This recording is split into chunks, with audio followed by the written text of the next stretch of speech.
how you fire the reed with your lips and your mouth shape. Has a lot to do with whether the reed plays in what I'll call a neutral state, where it's very close to its true pitch, just plunking, or whether it goes a little bit flat, or whether quite a bit flat. The neutral air technique is where you allow air to go out the sides of your mouth, so you're just kind of getting a whoosh into the center. You're going to get the most sharpest pitch doing that. When you seal, it's going to be a little bit flatter. If you let your tongue come up, it will start to bend. That's what creates bends, even on a blow. So I'm going to let my tongue rise. So let's go through all three with a chord tuner and let's go on here. This will be lots of fun. Okay, here's the one where we're just letting all the air escape out the side.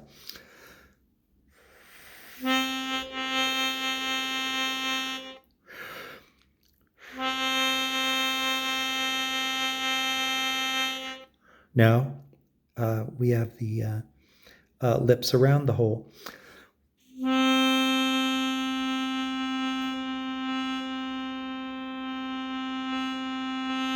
Okay, see, it went flat a little bit. Now we're going to do the tongue rising.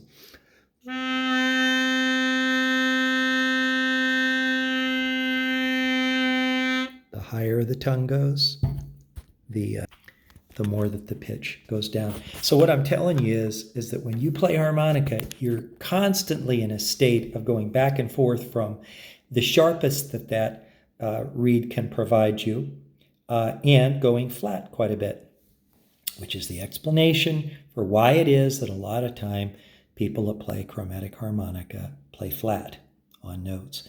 And that effect happens on blows or draws, actually, which is kind of interesting. Okay, so what I'm saying is if you're playing with an orchestra, you've got to stay on pitch.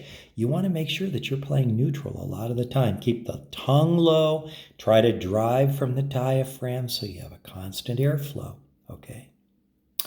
If your harmonica is a little bit sharp with the people you're playing with, you can actually let it go a little bit flat under control by using your embouchure and your tongue, letting your tongue rise a little bit. And but it's interesting that the given note that you play is not just one, it's a series of microtones up and down depending on what you do as the player. I hope you've enjoyed this.